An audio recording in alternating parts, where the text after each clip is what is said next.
Very good morning दोस्तों, स्वागत है आपका एक बार फिर से श्री सुंदरम एकेडमी के ऑनलाइन प्लेटफॉर्म पे, जहां हम लोग बात कर रहे हैं मध्य प्रदेश लोक सेवा आयोग की प्रारंभिक परीक्षा के लिए सबसे संभावित प्रश्नों वाली टेस्ट सीरीज के एक्सप्लेनेशन पे, प्रश्नों के डिटेल्स पे। तो आज इस कड़ी में अभय टेस्ट सीरीज का तीसरा प्रश्न पत्र आपके सामने प्रस्तुत है। तीसरे प्रश्न पत्र के प्रश्नों को हम लोग डिटेल करेंगे और एक एक विकल्प के बारे में जानेंगे।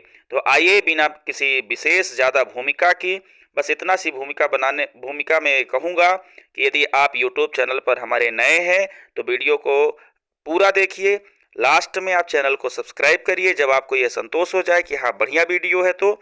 और उसके बाद यदि आपको लगता है कि यह चैनल किसी दूसरे के लिए भी महत्वपूर्ण हो सकता है, यह वीडियो किसी दूसरे के लिए भी महत्वपूर्ण हो सकता है, तो उसे ज़रूर शेयर करिए और हमारे श्री सुंदरम एकेडमी के एप्लीकेशन को स्टोर करिए, प्ले स्टोर पे जा करके उसको डाउनलोड कीजिए, उसमें बहुत सारी चीज़ें आपको मिलने वाली हैं।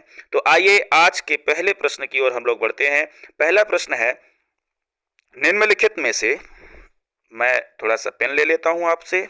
चलिए, निम्नलिखित में से कौन भारतीय स्वतंत्रता संग्राम के दौरान भारत के महान वयोवृद्ध पुरुष के रूप में जाने जाते थे? तो प्रश्न है, स्वतंत्रता संग्राम के दौरान महान वयोवृद्ध पुरुष, तो महान वयोवृद्ध पुरुष अर्थात ग्रैंड ओल्ड मैन किससे कहा जाता था, ये प्रश्न है। तो ग्रैंड ओल्ड मैन कहा जाता था हमारे दादा भाई नौरोजी को। तो भारतीय स्वतंत्रता आंदोलन के दौरान ग्रैंड ओल्ड मैन के नाम से जाने जाते थे दादा भाई नौरोजी। ये प्रश्न था हमारा पहला प्रश्न। दादा भाई नौरोजी के बारे में हम लोग बात करें तो दादा भाई नौरोजी, पहले थोड़ा सा इन विकल्पों में बात कर लेते हैं कि इनको किस किस किस नाम से जाना जाता था। तो एक है बाल गंगाधर तिलक, इनको लोकमान्य के नाम से और बाल के नाम से भी जाना जाता था। हमारे चाचा नेहरू जी, तो नेहरू जो हैं जवाहरलाल नेहरू चाचा जी के नाम से जाने जाते हैं। मदन मोहन मालवीय जो है वो महामना के नाम से जाने जाते थे। और दादा भाई नौरोजी जो है वो आपके महान वयोवृद्ध पुरुष ग्रैंड ओल्ड मैन के नाम से जाने जाते हैं। दादा भाई नौरोजी पारसी समुदाय से ताल्लुक़ रखते थे और सबसे इम्पोर्टेंट बात ये मुंबई से थे, आईएनसी के सदस्य थे, मतलब नेशनल कांग्रेस के सदस्य थे। दादा भाई नौरोजी के बारे में बात करें तो इन्होंने एक बड़ी अच्छी पुस्तक लिखी है, पॉवर्टी एंड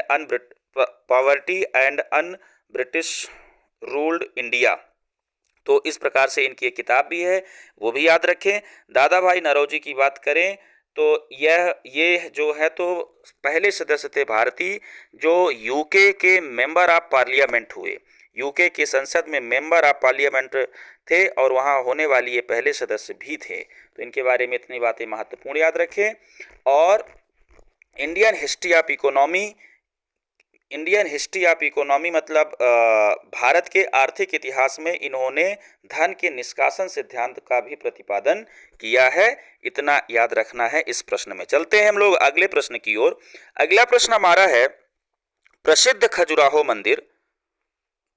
खजुराहो मंदिर एक यूनेस्को विश्व विरासत स्थल किन देवताओं को समर्पित है? तो खजुराहो का जो मंदिर है इन सभी विकल्पों में से वो भगवान महादेव एवं वामन देव को समर्पित है। बाकी और भी देवता हैं यहाँ, लेकिन मुख्य रूप से ये वामन देव और महादेव। तो कंदरिया महादेव का जो मंदिर यहाँ है तो महादेव के लिए, और वामन देव का मंदिर अलग से बना है।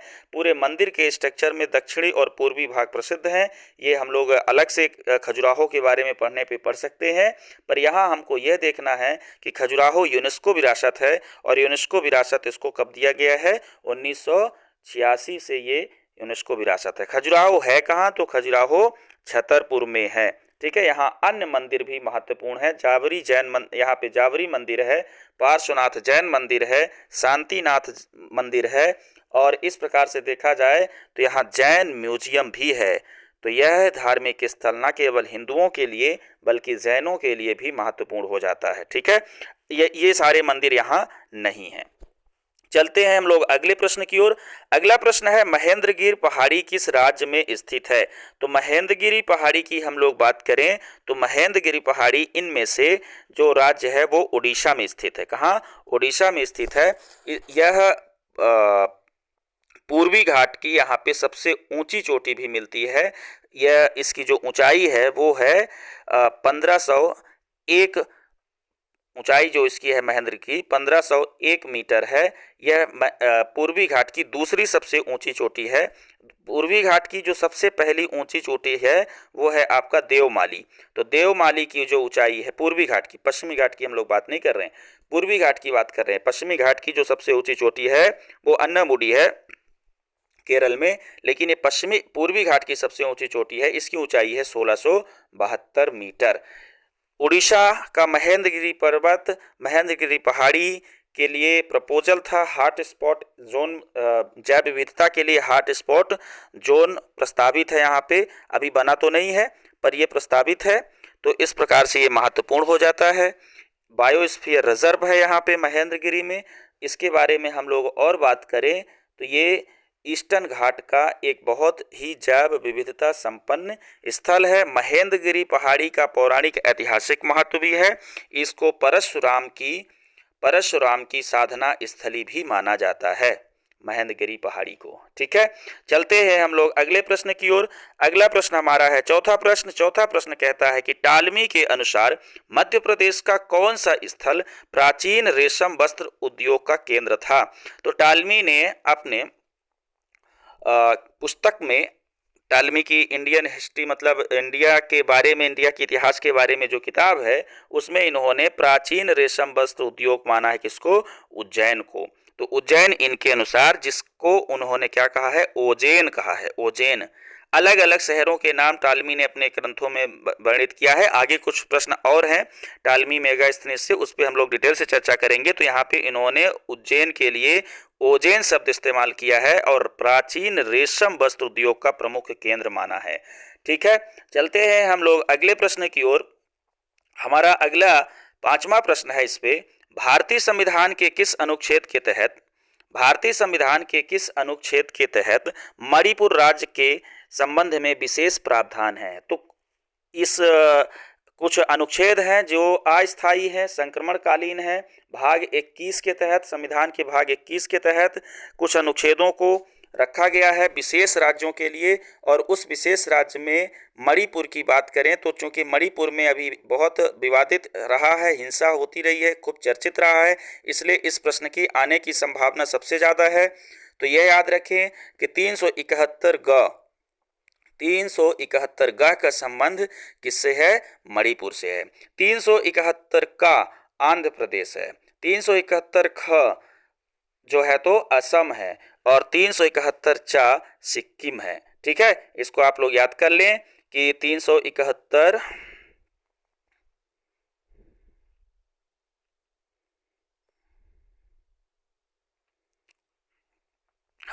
371 ए का जो है वो आंध्र प्रदेश है। तो ए फॉर आंध्र प्रदेश ये आपको याद हो जाएगा। ठीक है, ऐसे देखें तो 371 ख जो है वो क्या है, असम है। 371 गा क्या है, मणिपुर है। 371 चा क्या है, सिक्किम है। ठीक है, तो इसमें मणिपुर के बारे में पूछा है तो मणिपुर 371 चा है। चलते हैं हम लोग अगले प्रश्न की ओर। अगला प्रश्न है, श्री अन्न मोटा अनाज जिसको कहते हैं उगाने वाली मध्य प्रदेश की प्रमुख जनजाति कौन है। तो श्री अन्न उगाने वाली जो हमारी जनजाति है वो इसमें से बैगा जनजाति है। वैसे सभी जनजातियां उगाती हैं, लेकिन प्रमुख जनजाति जो मध्य प्रदेश में श्री अन्न या मोटा अनाज या मिलेट उगाती है वो कौन है, बैगा। डिडोरी बैगाओं का प्रमुख निवास है और डिडोरी में मध्य प्रदेश में सबसे ज़्यादा श्री अन्न उत्पादित होता है। हम लोग जानते हैं कि संयुक्त राष्ट्र ने श्री अन्न वर्ष या कदन्न वर्ष 2023 को घोषित किया था, जिसकी घोषणा 2021 में ही कर दी गई थी। ठीक है, इसके अलावा हम लोग बात करें तो बैगा जनजाति की लहरी बाई श्री अन्न की ब्रांड एम्बेसडर है, मिलेट मिशन की ब्रांड एम्बेसडर भी बनाई गई हैं। ठीक है, श्री अन्न जो है इसमें कोदो, कुटकी, रागी, बाजरा ऐसी फसलें, मोटे अनाज वाली फसलें आती हैं। बैगा जनजाति जो है तो झूम कृषि के लिए मध्य प्रदेश में जानी जाती है, जिसको ये लोग बेवार कहते हैं। तो ये फैक्ट भी हमें याद रखना चाहिए। ठीक है, चलते हैं हम लोग अगले प्रश्न की ओर। अगला प्रश्न है, निम्नलिखित में से कौन सा विषय भारतीय संविधान की 12वीं अनुसूची में शामिल नहीं है। तो 12वीं अनुसूची की हम लोग बात करें तो 12वीं अनुसूची क्या है, नगरीय निकाय से संबंधित है, नगर पंचायत से संबंधित है। 11वीं अनुसूची जो है इसके पहले जो है तो ग्राम पंचायत से संबंधित है। तो 12वीं अनुसूची नगरीय निकाय से संबंधित है और उसमें 18 कार्य दिए गए हैं। 11वीं अनुसूची पंचायतों से संबंधित है, उसमें 29 कार्य दिए गए हैं। तो 18 कार्यों में से इसमें ग्रामीण आवासन नहीं शामिल है। किसमें? 12वीं अनुसूची में। ग्रामीण आवासन क्यों शामिल होगा? ये नगरीय है तो नगरीय शामिल होगा। ठीक है, तो इसमें घरेलू औद्योगिक जल प्रदाय शामिल है, पर्यावरण संरक्षण शामिल है, जन्म मरण सांख्यिकी पंजीयन शामिल है, लेकिन ग्रामीण आवासन की इसमें कोई चर्चा नहीं है। ये 11वीं अनुसूची का विषय है। ठीक है, चलते हैं हम लोग अगले प्रश्न की ओर।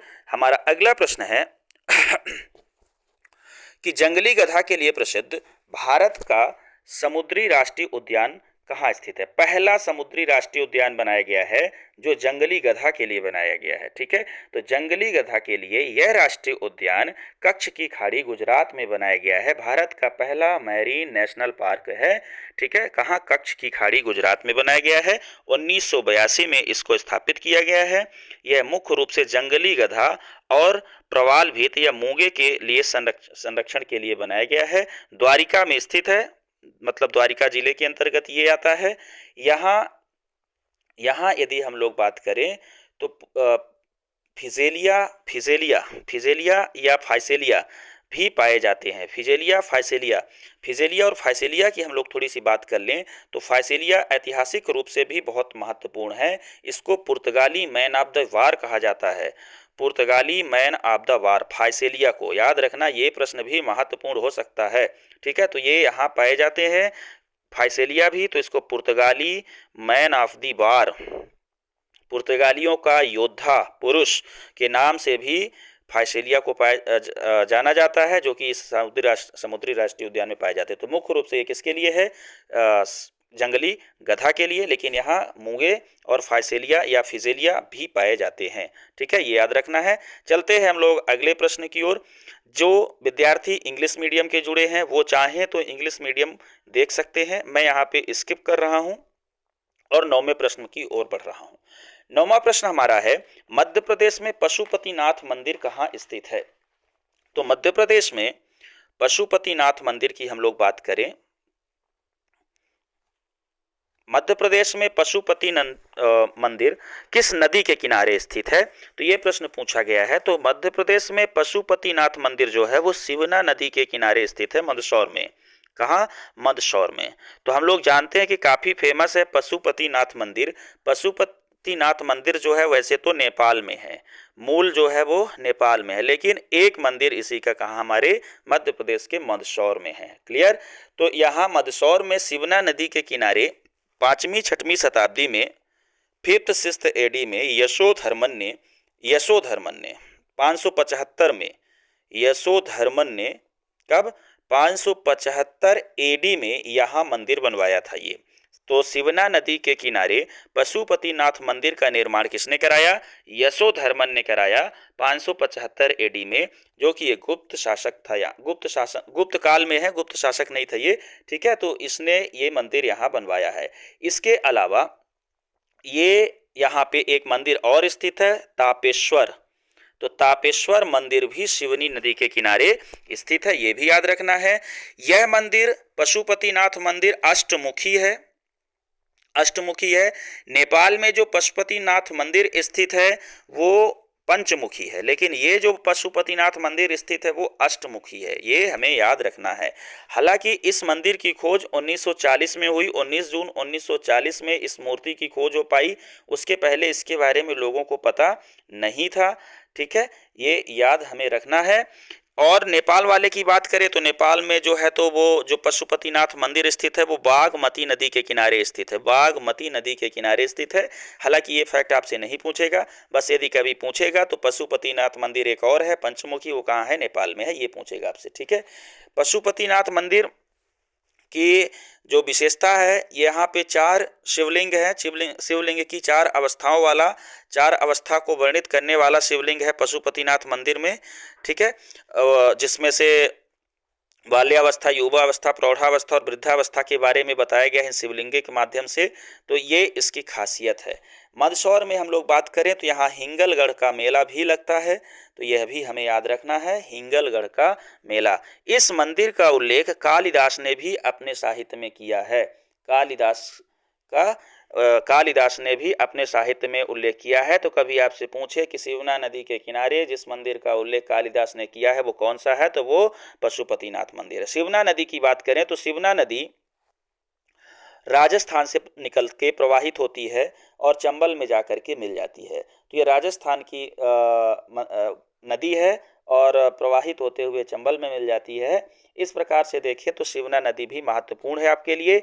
ऐसे ही एक और शिवना नदी है महाराष्ट्र में, तो जो गोदावरी की सहायक नदी है। तो कभी शिवना नदी किसकी सहायक नदी है और उन विकल्पों में गोदावरी भी दिया रहे और आपका चंबल ना मिले, मध्य प्रदेश का संदर्भ ना हो, तो ये गोदावरी की सहायक नदी है, यह भी उल्लेखित रहे, याद रखिएगा। अगला प्रश्न हम लोग लेते हैं 10वां, आल्हा खंड किसकी रचना है। तो आल्हा खंड के बारे में हम लोग बात करें तो आल्हा खंड किसकी रचना है, जगनिक की। विकल्प क्या सही है इसमें, सी नंबर, ठीक है। तो आल्हा खंड विश्व की सबसे बड़ी लोक कथा के रूप में जानी जाती है। सबसे बड़ी लोक कथा है ये, विश्व की, भारत की नहीं पूरे विश्व की सबसे बड़ी लोक कथा है। इसमें की जो रचनाकार है वो जगनिक है। जगनिक के बारे में हम लोग बात करें तो जगनिक जो है वो परमार्थ देव के दरबारी कवि थे, वहाँ रहते थे, है ना। तो उनके बारे में इन्होंने लिखा है। आल्हा उदल इनके जो दो सेनापति थे उनके बारे में लिखा है। आल्हा खंड की रचना जो है ये बुंदेली की एक उपभाषा या बोली बनाफरी, तो ये बनाफरी में लिखी गई है। तो इसकी एक बोली कभी पूछे तो बुंदेली की एक उप बोली है बनाफरी, उसमें इसकी रचना हुई है, ठीक है।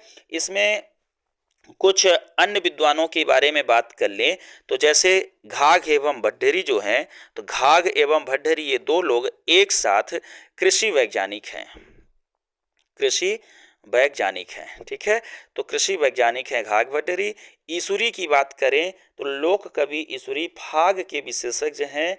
इनकी जो रचना है प्रेमिका रजेऊ वो बहुत इंपॉर्टेंट है। तो इन्होंने प्रेमिका रजेऊ नाम की एक रचना रखी है। बुंदेलखंड का जयदेव कहा जाता है ईसुरी को, बुंदेलखंड का जयदेव ईसुरी को कहा जाता है, ये हमें याद रखना है। और संत सिंगा जी की बात करें तो निमाड़ के कबीर कहे जाते हैं। इनका जो क्षेत्र है वो निमाड़ है, निर्गुण रचनाकार हैं या निर्गुण भक्ति के संत हैं। साखी शबद रवैया जैसे कबीर लिखते थे तो इन्होंने भी सखियाँ लिखी है। इन्होंने बारामासी लिखा है, दोष बोध लिखा है। इस प्रकार से इनकी कुछ कविताएं हैं। तो निमाड़ के कबीर ये हो गए और ईसुरी हो गए बुंदेलखंड के जयदेव, जगनिक हो गए सबसे बड़े लोक साहित्य या लोक कला लोक कथा या लोक गायन के लेखक, ईसुरी फाग के लेखक, और घाघ भट्टरी जो हो गए वो कृषि वैज्ञानिक हो गए, ठीक है। तो हम लोग अगले प्रश्न की ओर बढ़ सकते हैं। हमारा अगला प्रश्न है बैताल भट्ट घटकर पर धनवंतरी किस के दरबारी कवि थे। यह दरबारी विद्वान थे, कवि नहीं, सॉरी। बैताल भट्ट घटकर पर धनवंतरी किस शासक के दरबार में थे। तो ये थे चंद्रगुप्त विक्रमादित्य के दरबार में। चंद्रगुप्त विक्रमादित्य के 9 रत्नों में शामिल ये 3 महापुरुष विद्वान थे, ठीक है।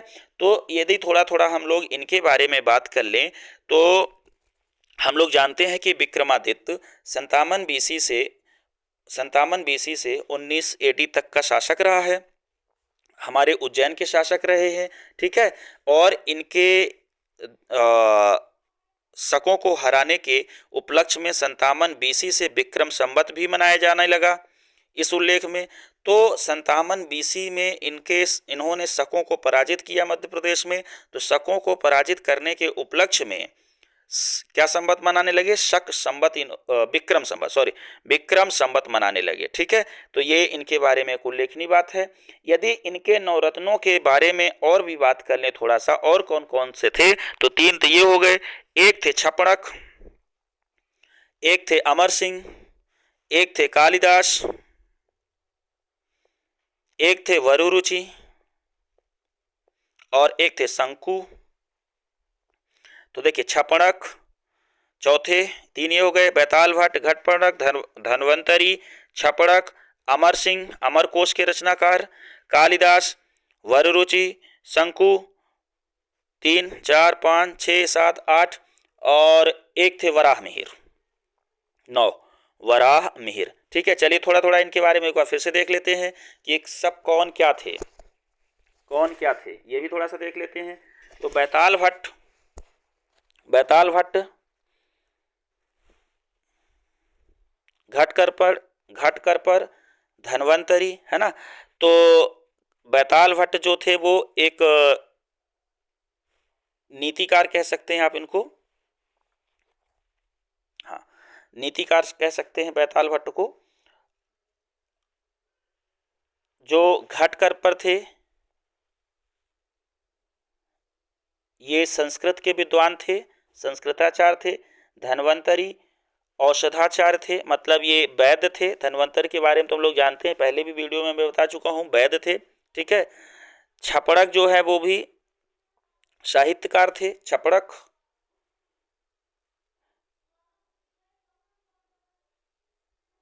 हाँ सॉरी, छपड़क साहित्यकार थे लेकिन बौद्ध साहित्यकार थे, बौद्ध सन्यासी थे, रचनाएं भी लिखी हैं। तो छपड़क जो है ये छपड़क बौद्ध सन्यासी थे। ठीक है, कालिदास संस्कृत के आचार्य थे, हम लोग जानते हैं। अमर सिंह साहित्यकार थे। इसमें शंकु जो है वो नीति शास्त्र थे, नीति शास्त्री थे। इन्होंने मतलब नैतिकता पे लिखा है। बराह मिहिर ज्योतिष थे, है ना, और वररुचि भी नीति शास्त्री थे। ठीक है, तो इस प्रकार से इनके बारे में थोड़ा सा आप लोग पढ़ लीजिए। तो 9 जो नवरत्न थे वो ये नवरत्न किसके दरबार में थे?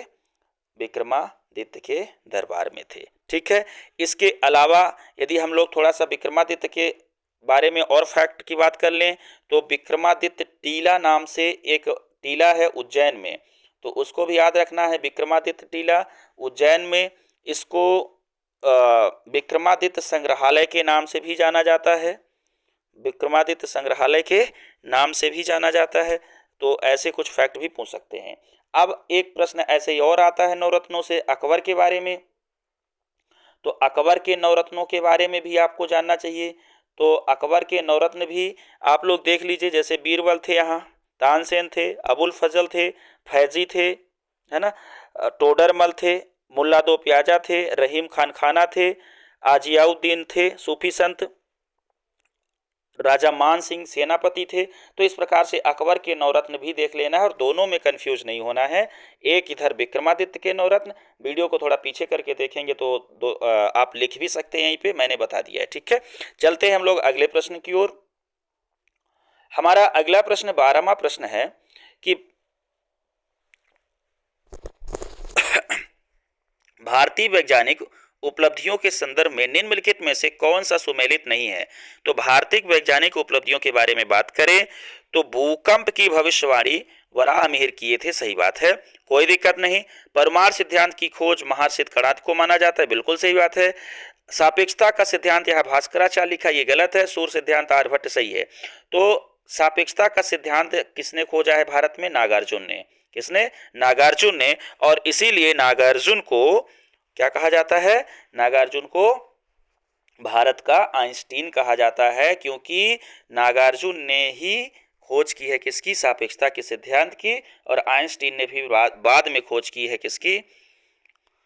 सापेक्षता के सिद्धांत की। ठीक है, चलते हैं हम लोग अगले प्रश्न की ओर। अगला हमारा 13वां प्रश्न बहुत ही महत्वपूर्ण प्रश्न है कि मध्य प्रदेश में काफी उत्पादन के लिए एकमात्र क्षेत्र है। मध्य प्रदेश में काफी उत्पादन के लिए एकमात्र क्षेत्र है, इनमें से कौन सा है? तो मध्य प्रदेश में एकमात्र काफी उत्पादन की जो पहाड़ी है वो कुकरू खाखरा पहाड़ी बैतूल में। तो कुकरू पहाड़ी जो है ये बहुत ही इंपॉर्टेंट जगह है। ये बैतूल की पचमढ़ी है, इसको बैतूल सतपुड़ा की रानी के नाम से भी जानते हैं। बैतूल की पचमढ़ी है, एकदम पूरा पचमढ़ी वाला दृश्य रहता है यहाँ पे। ठीक है, काफ़ी अच्छे दृश्य रहते हैं पहाड़ी के यहाँ। इसको सतपुड़ा की रानी कहते हैं। फूलों का बागान यहाँ स्थित है। यहाँ पे बैतूल में जो है तो व्यू पॉइंट है, सनसेट एंड सन, है ना। तो यहाँ पे सूर्योदय और सनसेट का जो व्यू पॉइंट है वो भी स्थित है ना। तो बैतूल में कुकरू ग्राम जो है ये देखने लायक पहाड़ी है। यहाँ पे सबसे ऊंची चोटी बैतूल की जो है 1137 मीटर ऊंची पहाड़ी है कुकरू ग्राम की। तो कुकरू का जो नाम है यहाँ कुरकुओं के निवास के कारण इसका नाम कुकरू पड़ा है। तो यहाँ पे जनजाति जो पाई जाती है वो कौन सी है, कोरकू जनजाति। तो कोरकू कोरकू के कारण इसका नाम जो है वो ये पड़ा है क्या, कुकरू। कुकरू खामला, तो खामला भी यहीं पे मतलब पूरा इसका नाम लेते हैं कुकरू खामला, या खामला अलग है, कुकरू पहाड़ी है, खामला गांव का नाम होगा। तो इस प्रकार से देखा जाए तो कुकरू खामला मध्य प्रदेश में काफी उत्पादन का एक महत्वपूर्ण क्षेत्र है। ठीक है, इसको बैतूल का कुल्लू, बैतूल की पचमढ़ी और सतपुड़ा की रानी, फूलों का बागान, लैक व्यू, सनसेट व्यू आदि नामों से भी जाना जाता है। यहाँ पवन चक्कियाँ बहुत स्थापित की गई हैं। तो पवन चक्की पवन ऊर्जा के लिए भी इम्पोर्टेंट है। लगभग 128 मेगावाट विद्युत भी उत्पादन होता है पवन चक्कियों के माध्यम से। ठीक, थोड़ा अन्य विकल्पों की बात कर लें तो अन्य विकल्पों में जो पिपरिया है ये हिल स्टेशन है होशंगाबाद का, हिल स्टेशन है पिपरिया होशंगाबाद का। निमरानी जो है तो इंडस्ट्रियल एरिया है खरगोन का, तो निमरानी में फूड पार्क स्थापित है। ठीक है, जग्गा खेड़ी की बात करें तो जग्गा खेड़ी भी एक औद्योगिक केंद्र है मंदसौर का। ठीक है, और कुकरू के बारे में तो हमने बात कर ही ली है। अगला प्रश्न जो है इस कड़ी में वो है 14वां प्रश्न हमारा कि भारतीय संविधान के अनुच्छेद 18 के प्रावधान के तहत निम्नलिखित में से किस उपाधि के लिए छूट प्रदान की गई है। तो हम लोग जानते हैं कि अनुच्छेद 18 में उपाधियों का अंत नामक शीर्षक नामक कुछ प्रावधान किया गया है, जिसका मतलब ये होता है कि कोई भी अब महाराजा राय बहादुर महामहिम है ना या कोई विदेशी उपाधि धारण नहीं करेगा, इसका प्रतिबंध लगाया गया है। तो इसमें जो है तो कुछ छूट भी दी गई है 18(1) के तहत। 18(1) के तहत छूट दी गई है कि राज्य, सेना या विद्या संबंधी उपाधि लेने में कोई दिक्कत नहीं है। इसीलिए सेना को या राज्य के द्वारा कोई गई उपाधि जैसे भारत रत्न, पद्म वीर, पद्म श्री ये दी जा सकती है, ली जा सकती है, इसमें कोई दिक्कत नहीं। बाकी कोई विदेशी उपाधि 18(2) के तहत विदेशी उपाधि प्रतिषेध किया गया है। राजा महाराजा राय बहादुर महामहिम की उपाधियां भी जो हैं सब 18(1) के तहत प्रतिबंधित मानी जाती हैं। ठीक है, इस प्रश्न के डिटेल में इतना पर्याप्त है। चलते हम लोग अगले प्रश्न की ओर और हमारा अगला 15वां नंबर प्रश्न है, निम्नलिखित में से कौन सी योजना सार्वजनिक क्षेत्र के बैंकों के पूंजी आधार में वृद्धि एवं सुदृढ़ीकरण के लिए अगस्त 2015 में शुरू की गई। तो अगस्त 2015 में जो योजना शुरू की गई उसका नाम है यहाँ पे इंद्रधनुष योजना। किसके लिए? बैंकों के पूंजी आधार वृद्धि और सुदृढ़ीकरण के लिए, मतलब बैंकों की मजबूती के लिए ये योजना शुरू की गई। ठीक है, तो इसमें हम लोग बात करें कब शुरू की गई योजना, तो योजना 2015 में शुरू की गई, अगस्त 2015 में। इस योजना के तहत जो है तो बैंकों को कुछ आधार पैसा प्रदान किया जाता है, जिसके चलते वो अपना आधार इंफ्रास्ट्रक्चर मजबूत करते हैं। ठीक है, मुद्रा योजना भी ऐसे ही योजना है जो बैंकों से संबंधित नहीं, छोटे उद्यमियों को पैसा देने के लिए है। 8 अप्रैल 2015 को शुरू की गई मुद्रा योजना के तहत हम लोग बात करें 8 अप्रैल 2015 को शुरू की गई। तो इसमें 3 कैटेगरी बनाई गई हैं, शिशु, किशोर, तरुण। शिशु, किशोर, तरुण के तहत पैसा प्रदान किया जाता है। तो शिशु के तहत जो है तो 50,000 रुपये तक की राशि दी जाती है। किशोर के तहत 50,000 से 5 लाख तक की राशि दी जाती है।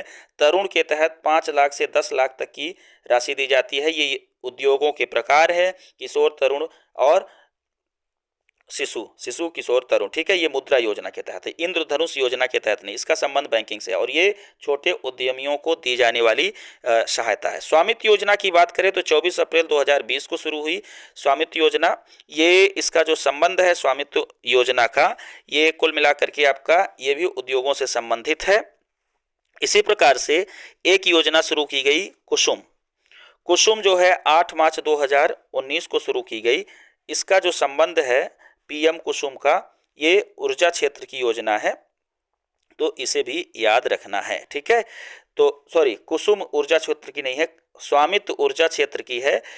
और कुसुम भी ऊर्जा क्षेत्र की है, लेकिन किसानों के लिए है। किसानों को ऊर्जा के क्षेत्र में सोलर प्लांट वगैरह स्थापित करने के लिए इसमें सहायता प्रदान की जाती है। ठीक है, चलते हैं हम लोग अगले प्रश्न की ओर। अगला प्रश्न है 16वां प्रश्न। 16वां प्रश्न है कि जैविक खाद के निर्माण के लिए केंचुए का संवर्धन करना क्या कहलाता है? जैविक खाद के निर्माण के लिए केंचुए का संवर्धन करना कहलाता है वर्मी कल्चर। तो वर्मी कल्चर के माध्यम से हम लोग जैविक खाद बनाते हैं, जिसमें केंचुए का इस्तेमाल होता है। केंचुआ एनालिडा समुदाय वाला वर्ग जो है वो उसका। ठीक है, इसमें वर्मी कल्चर में खाद बनाया जाता है। इसी से संबंधित एक शब्द है आपका नाडेप, तो नाडेप खाद भी इसको कहते हैं। ठीक है, एरोपोनिक हवा में कृषि कहलाती है। विटीकल्चर अंगूर की खेती कहलाती है। एजोला कल्चर का संबंध धान की फसल से है, तो धान में एजोला उपलब्ध कराने के लिए कराई जाती है, एजोला कल्चर इस्तेमाल किया जाता है। ठीक है, अगला प्रश्न हम लोग चलते हैं प्रश्न नंबर 17वां। बहुत ही महत्वपूर्ण प्रश्न है कि निम्नलिखित में से कौन सा कार्यक्रम केंद्र सरकार के समग्र शिक्षा अभियान का हिस्सा नहीं है? 17वां प्रश्न कह रहा है कि निम्नलिखित में से कौन सा कार्यक्रम केंद्र सरकार के समग्र शिक्षा अभियान का हिस्सा नहीं है? तो देखिए, खेलेगा इंडिया तो खिलेगा इंडिया, ये समग्र शिक्षा अभियान का हिस्सा है। पढ़ेगा भारत बढ़ेगा भारत, ये भी है। ठीक है, operation digital board, operation digital board भी समग्र शिक्षा अभियान का हिस्सा है। लेकिन सीखे भारत कमाए भारत यह नहीं है। सीखे भारत कमाए भारत जो है ये मध्य प्रदेश की कौशल विकास या कौशल संवर्धन योजना, सीखो और कमाओ टाइप की योजना है। मध्य प्रदेश में सीखो और कमाओ उस टाइप की योजना है, तो वो योजना मध्य प्रदेश की नहीं है। और तो ये इसका संबंध शिक्षा विभाग का नहीं है। ये इसी प्रकार मतलब ये जो योजना है केंद्र सरकार की योजना है, जिसका संबंध सीखे भारत कमाए भारत है ना। तो ये भी अल्पसंख्यकों के लिए अल्पसंख्यक मंत्रालय द्वारा चलाई जाने वाली ये योजना है। इसी की तर्ज पर मध्य प्रदेश में योजना की गई सीखो और कमाओ। ठीक है, तो इस प्रकार से देखा जाए तो यह नहीं है, बाकी सब हैं। ठीक है, अब सीखो और कमाओ योजना जो है वो भी बहुत इंपॉर्टेंट है, कब से शुरू की गई है ना, वो भी आप लोग को थोड़ा सा पढ़ लेना है मध्य प्रदेश की योजना। हम लोग यहाँ पे चलते हैं आगे। अगला प्रश्न हमारा 18वां प्रश्न है। 18वां प्रश्न कहता है कि भारत की प्रथम anti radiation missile Rudram, Rudram जो है भारत की प्रथम एंटी रेडिएशन मिसाइल है रुद्रम, का विकास किसके द्वारा किया गया? तो एंटी रुद्रम का अर्थ होता है दुख हरने वाली या दुख हरता, तो ये इसका जो विकास है वो डीआरडीओ ने किया है। एंटी रेडिएशन मिसाइल रेडिएशन को रोकती है, राडार को पकड़ती है, राडार को कैच करने का काम करती है। यदि भारत के सिस्टम में कोई राडार घुसता है तो उसको ये नष्ट करने का काम करती है। इसका जो निर्माण है किसने किया है? डीआरडीओ। डीआरडीओ की स्थापना 1958 में हुई है, ये हम लोग जानते ही है। ठीक है, और इसके जो वर्तमान चेयरमैन हैं वो हैं समीर वी कामत। समीर वी कामत इसके वर्तमान चेयरमैन है। इसका जो हेड क्वार्टर है वो नई दिल्ली में स्थित है। ठीक है, इसके अलावा हम लोग इसरो की बात कर लें तो इसरो की स्थापना 15 अगस्त 1969 को हुई है। वर्तमान में जो श्रीधर सोमनाथ इसके हेड हैं और इसका जो हेड क्वार्टर है वो बेंगलोर में स्थापित है। बार्क की बात कर लें तो बार्क की स्थापना 1954 में हुई है और इसका जो मुख्यालय है वो ट्रॉम्बे में स्थित है और विवेक भसीन इसके वर्तमान क्या है? अध्यक्ष हैं। ठीक है, डीआरडीओ का जो आधार वाक्य है वो है शक्ति की उत्पत्ति विज्ञान में है ना। ये भी हमें याद रखना है। अगला प्रश्न है 19वां प्रश्न। 19वां प्रश्न है निम्नलिखित में से पारिस्थितिक तंत्र का कौन सा घटक अपने पोषण के लिए आत्मनिर्भर है? तो पारिस्थितिक तंत्र का कौन सा घटक अपने पोषण के लिए आत्मनिर्भर? आत्मनिर्भर का मतलब होता है स्वपोषी। तो इसमें से जो स्वपोषी वो होगा जिसमें क्लोरोफिल होगा। क्लोरोफिल होता है किसमें? साइनोबैक्टीरिया में। साइनोबैक्टीरिया में। तो साइनोबैक्टीरिया अपने पोषण के लिए आत्मनिर्भर है। विषाणु जो होते हैं वो परजीवी होते हैं। चींटियां जो होती है वो मृतोपजीवी अपघटक होती हैं। अमरवेल जो होते हैं वो चूषक होते हैं और ये भी परजीवी या हेटरोट्रॉफिक होते हैं। ठीक है, इसमें इतना ही। अगला प्रश्न है 20वां नंबर प्रश्न। 20वां नंबर प्रश्न कहता है मध्य भारत महिला हॉकी एसोसिएशन कहाँ स्थित है? तो मध्य भारत महिला हॉकी एसोसिएशन की स्थापना 2006 में ग्वालियर में की गई थी। कहाँ की गई थी? ग्वालियर में की गई थी। तो मध्य प्रदेश में जो महिला हॉकी एसोसिएशन मध्य भारत महिला हॉकी एसोसिएशन है वो ग्वालियर में स्थित है। ठीक है, लक्ष्मीबाई शारीरिक शिक्षा केंद्र में इसकी स्थापना की गई है। मध्य प्रदेश में हॉकी का जो है हेडक्वार्टर वो कहाँ स्थित है? हॉकी का हेडक्वार्टर जो स्थित है वो जबलपुर में स्थित है, ये भी याद रखना है।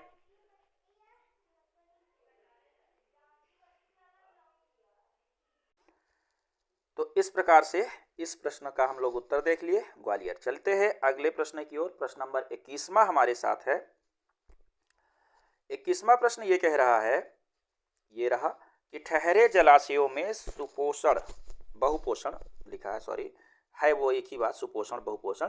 ठहरे जलाशयों में बहुपोषण का उदाहरण है। तो ठहरे जलाशयों में बहुपोषण का इसमें से जो उदाहरण है वो है शैवाल प्रस्फुटन। शैवाल प्रस्फुटन को कहते हैं algal Bloom. Algal Bloom, algal Bloom का मतलब होता है, और सुपोषण, इसका बहुपोषण का मतलब है सुपोषण या न्यूट्रिफिकेशन। तो न्यूट्रिफिकेशन की स्थिति में क्या होता है, किसी जलाशय में पोषक तत्वों की मुख्य रूप से नाइट्रोजन फास्फोरस की अधिकता हो जाती है, जिसके कारण खूब सारे शैवाल उगाते हैं। जब बहुत सारे शैवाल उगाते हैं तो इस जलाशय में ऑक्सीजन की मांग जो है वो बढ़ जाती है और ऑक्सीजन की मात्रा घट जाती है। ध्यान रखना, यहाँ से एक कॉन्सेप्ट और समझाता हूँ। ऑक्सीजन की डिमांड बढ़ जाती है, मतलब BOD बायोलॉजिकल ऑक्सीजन डिमांड बढ़ जाती है। और वो कब बढ़ेगी? जब यहाँ पे बहुत सारे जीव ऑक्सीजन का कंजप्शन करने वाले होंगे तो ऑक्सीजन की कमी हो जाती है, जिससे BOD बढ़ जाती है। और इस स्थिति में एल्गल ब्लूम या शैवाल बहुत ज़्यादा पानी में भर जाते हैं और पूरा पानी जो होता है वो नीले रंग का दिखने लगता है। इस स्थिति को सुपोषण, न्यूट्रोफिकेशन या एल्गल ब्लूम, शैवाल प्रस्फुटन की स्थिति कहा जाता है। ठीक है, सहपोषण वो होता है जब दो जीव मिलकर के अपना जीवन यापन कर रहे होते हैं, एक दूसरे के लिए सुविधा उपलब्ध कराते हैं, तो उसको सहपोषण कहते हैं। ठीक है, न्यूट्रिशनल निम्नीकरण का मतलब होता है पोषक तत्वों का विघटन, पोषक तत्वों का विघटन। और जैव मात्रा का न्यूनीकरण का मतलब होता है किसी पारितंत्र में जैव मात्रा बायोमास की कमी। ठीक है, ये अलग टर्म है। चलते हम लोग अगले प्रश्न की ओर। हमारा अगला प्रश्न है कि प्रथम संवैधानिक दर्जा प्राप्त राष्ट्रीय पिछड़ा वर्ग आयोग कौन सा है? तो देखिए, राष्ट्रीय पिछड़ा वर्ग आयोग को अभी हाल ही में 102वां संविधान संशोधन 2018 द्वारा संवैधानिक बनाया गया, जो 1 अगस्त 2018 से प्रभावी हुआ। ये 123वां विधेयक था जिसको अधिनियम बनाया गया। तो 123वां विधेयक 102वां अधिनियम 2018 ओबीसी आयोग को संवैधानिक दर्जा प्राप्त कराता है। इसके पहले ओबीसी आयोग का गठन जो है तो वो कब हुआ था? 1993 में राष्ट्रीय पिछड़ा वर्ग आयोग अधिनियम 1993 के तहत हुआ था। जब 1993 के तहत ये इसका गठन हुआ था तब यह एक सांविधिक संस्था थी, ना कि संवैधानिक। लेकिन अभी जो बना वो कैसे संस्था है? 2018 में संवैधानिक, तो संवैधानिक हो गया। ठीक है, 1993 से लेकर के अब तक हर बार आयोग का गठन हुआ और 6 बार तक गठन हो चुका था, 7वां चल रहा था। ठीक है, तो 7वां आयोग जो सांविधिक चल रहा था उसी को 2018 में संविधान में संशोधन करके अनुच्छेद 338B के तहत संवैधानिक दर्जा बना दिया गया। तो 7वां आयोग है, कौन सा आयोग? 8वां है। 7वें आयोग तक सांविधिक रहा और 8वां आयोग जो अभी की चल रहा था, वर्तमान में कार्यरत है, उसको संवैधानिक दर्जा प्राप्त हो गया। तो देखिए 1993 से 7 तक जो राष्ट्रीय पिछड़ा वर्ग आयोग काम किए वो सांविधिक तरीके से काम किए, लेकिन 8वां जो वर्तमान में कार्यरत है वो संवैधानिक हो गया। तो यही प्रश्न बनता है कि प्रथम संवैधानिक दर्जा प्राप्त राष्ट्रीय पिछड़ा वर्ग आयोग कौन सा है? तो वो है 8वां। क्लियर, जो वर्तमान में कार्यरत है। क्लियर, ठीक। यह भी एक बहुत जरूरी प्रश्न है, याद रखना इसको। अगला प्रश्न है राष्ट्रीय बाल संरक्षण अधिनियम 2005। राष्ट्रीय बाल संरक्षण अधिनियम 2005 में बालक के रूप में किसे परिभाषित किया गया है? तो इसमें बालक के रूप में इस अधिनियम में बालक उनको माना गया है जो 0 से 18 वर्ष तक के हैं। ठीक है, बस इसमें इतनी सी बात है। बालक किसे माना गया है? 0 से 18 वर्ष तक के सभी बच्चों को बालक माना गया है। अगला प्रश्न है, ये भी प्रश्न बहुत बार पूछा गया और इसमें 2-3 लोचा होता है और उसके कारण बच्चे कंफ्यूज होते हैं। पहला है, राज्य वानिकी अनुसंधान संस्थान SFRI state forest research institute कहाँ स्थित है? तो ये स्थित है जबलपुर में। राज्य वानिकी अनुसंधान संस्थान जो है वो राष्ट्रीय वन अनुसंधान संस्थान देहरादून की एक ब्रांच के रूप में जबलपुर में स्थापित है। ठीक है, ये किसकी? भारतीय वन प्रबंध राष्ट्रीय वन अनुसंधान संस्थान देहरादून की एक शाखा है। देहरादून में national forest research institute NFRI स्थित है। 1963 से उसकी ही एक ब्रांच मध्य प्रदेश के जबलपुर में स्थापित की गई राज्य वानिकी अनुसंधान संस्थान के रूप में। ठीक है, इसका जो पूरा नियमन है वो इसके तहत होता है, रेगुलेशन इसके तहत होता है। इतनी बात क्लियर। इसके अलावा हम लोग बात करें तो भोपाल में भारतीय वन प्रबंध संस्थान है। भोपाल में भारतीय वन प्रबंध संस्थान है जिसकी स्थापना 1982 में हुई थी। ठीक है, तो इस प्रकार से देखा जाए तो राज्य वन वानिकी अनुसंधान संस्थान जो है, फॉरेस्ट्री इंस्टीट्यूशन जो है रिसर्च का, वो कहाँ स्थित है? वो जबलपुर में। और भारतीय वन प्रबंध संस्थान कहाँ स्थित है? आपका जबलपुर में। ठीक है, रतलाम में इस प्रकार की तो कोई संस्था नहीं है, लेकिन आपका मंडला में भी इस प्रकार की वन से संबंधित कोई संस्था नहीं है। ठीक है, तो चलिए हम लोग आगे बढ़ते हैं। अगला प्रश्न इसमें लेते हैं। अगला प्रश्न हमारा 24वां नंबर का प्रश्न है। ये 24वां था। 25वां नंबर का प्रश्न है। तो 25वां नंबर का प्रश्न है, निम्नलिखित में से मध्य प्रदेश के किस नवनिर्मित जिले को उसकी आकृति के कारण मध्य प्रदेश का जिगर कहा जाता है? यह प्रश्न आपका मध्य प्रदेश का जिगर का मतलब दिल नहीं, जिगर का मतलब यहाँ पे आपके लीवर से है। लीवर जैसी आकृति होने के कारण मध्य प्रदेश के मऊगंज जिले को मध्य प्रदेश का जिगर कहा जाता है। हालांकि ये अभी औपचारिक घोषणा इसकी नहीं है, पर ये समझिए कि इसको आकृति के कारण कहा जाता है जिला जिगर, मध्य प्रदेश का जिगर। मऊगंज जो है तो नेशनल हाईवे 135 पर स्थित है, अभी बना हुआ है। हम लोग जानते हैं कि 53वां जिला मध्य प्रदेश का औपचारिक ये बना है, पाढुरना 54वां जिला, मैहर 55वां जिला बना है। मऊगंज 1866 इसका जो एरिया है 1866 वर्ग किलोमीटर पर स्थित है। ठीक है, 15 अगस्त 2023 से औपचारिक रूप से इसकी घोषणा हुई है। एक आध दो पिछले वीडियो में हमने इसके बारे में चर्चा भी किया है। ठीक है, चलते हैं हम लोग अगले प्रश्न में। अगला प्रश्न 26वां प्रश्न है कि आईने अकबरी, अकबरनामा और तबकात ए अकबरी में निम्नलिखित में से किसके शौर्य, साहस और सुंदरता का उल्लेख मिलता है? तो इन ग्रंथों में किसमें? आईने अकबरी, अकबरनामा, तबकात ए अकबरी में जो उल्लेख मिलता है वो रानी दुर्गावती के शौर्य, पराक्रम और सुंदरता का उल्लेख मिलता है। आईने अकबरी के लेखक अबुल फजल हैं। अबुल फजल ने रानी दुर्गावती के राजगढ़ा मंडला के समृद्धता की बात की है।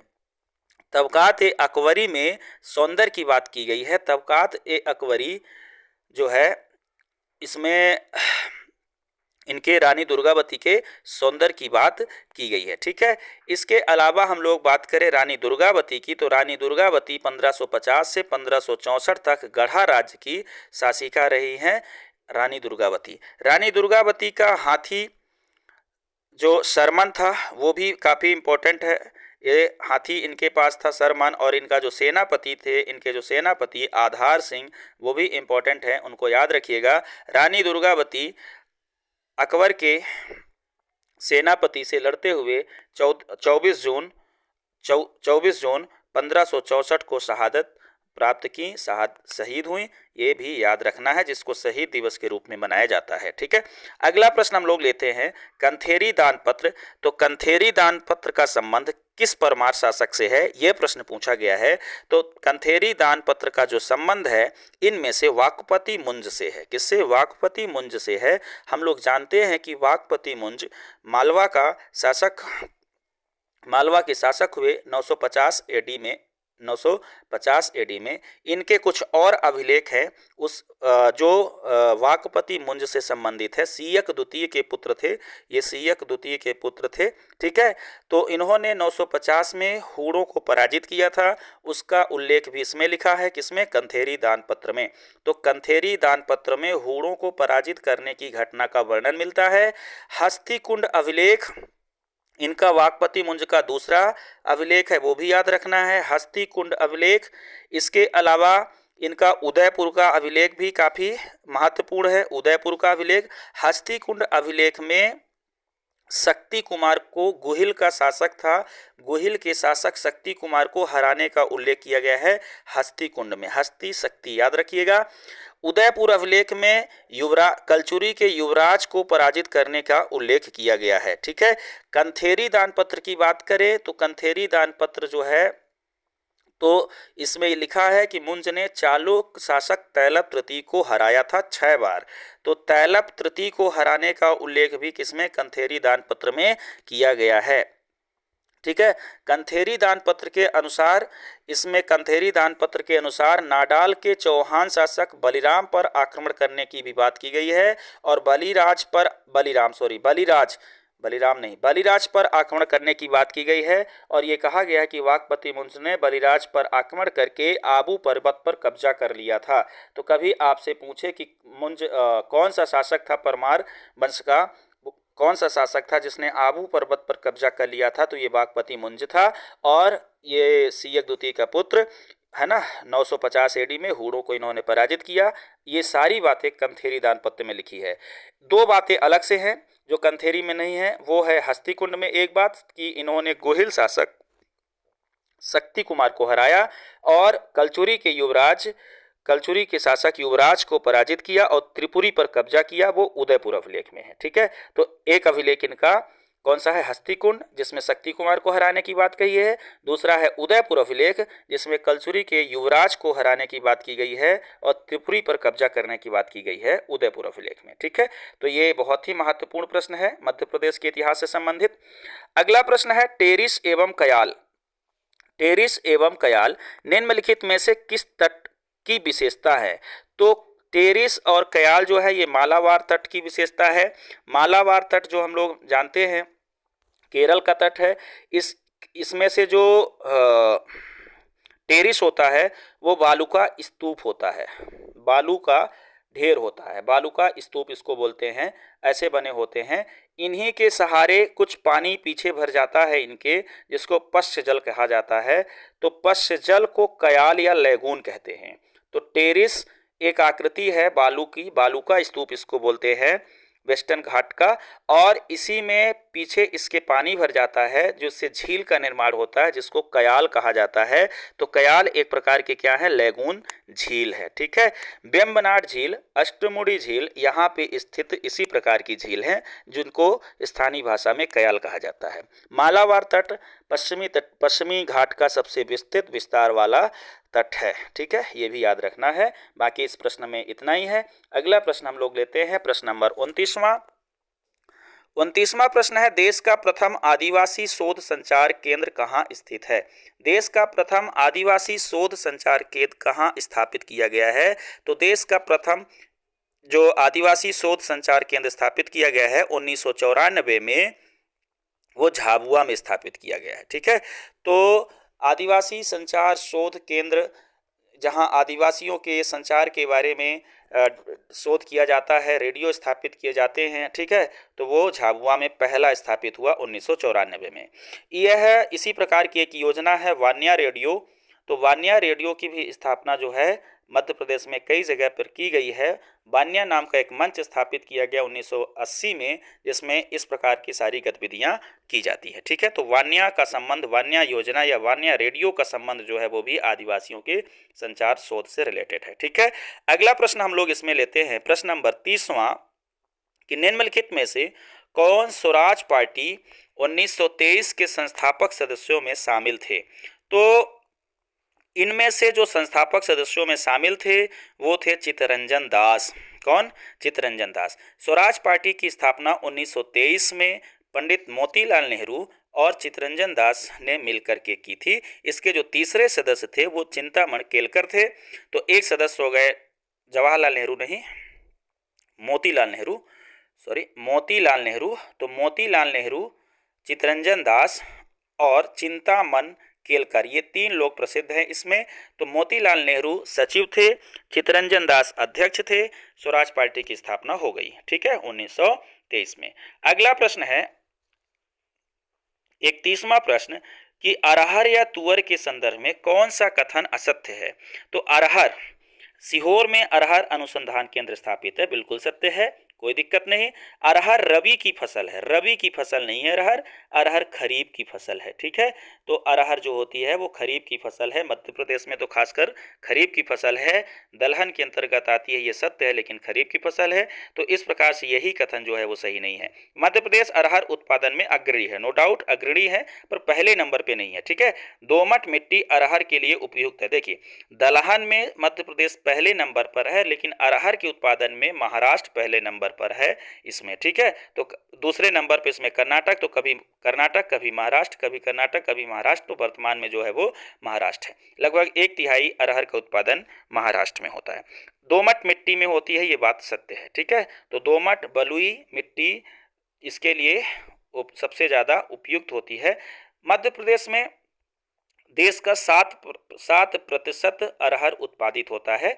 ठीक है, अगला प्रश्न है कि मध्य प्रदेश के लोकनाट्य माच के प्रवर्तक कौन है। तो मध्य प्रदेश का लोकनाट्य है माच, हम लोग जानते हैं माच, इसके जो प्रवर्तक हैं वो हैं श्री बाल मुकुंद गुरु। ठीक है, तो माच में एक अखाड़े की जरूरत पड़ती है, तो बाल मुकुंद गुरु अखाड़ा जो है तो वो सबसे प्राचीन है ना। इसके पहले भी हालांकि एक गोपाल श्री अखाड़ा है, तो गोपाल श्री भी इससे संबंधित हैं, जो आदि ही हैं, पर प्रवर्तक माना जाता है किसको? बाल मुकुंद गुरु को।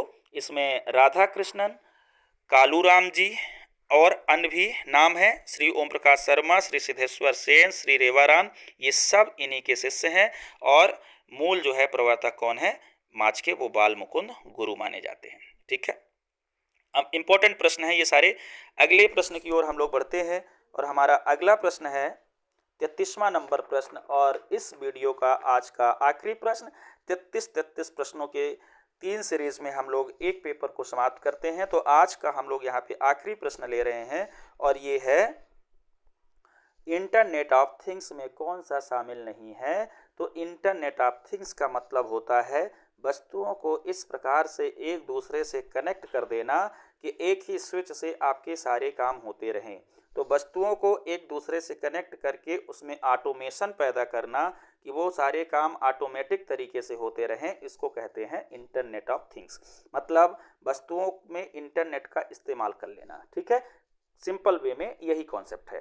तो इसमें एआई का उपयोग होता है, नो डाउट, बिल्कुल बिना एआई के इसमें ऑटोमेशन नहीं आएगा।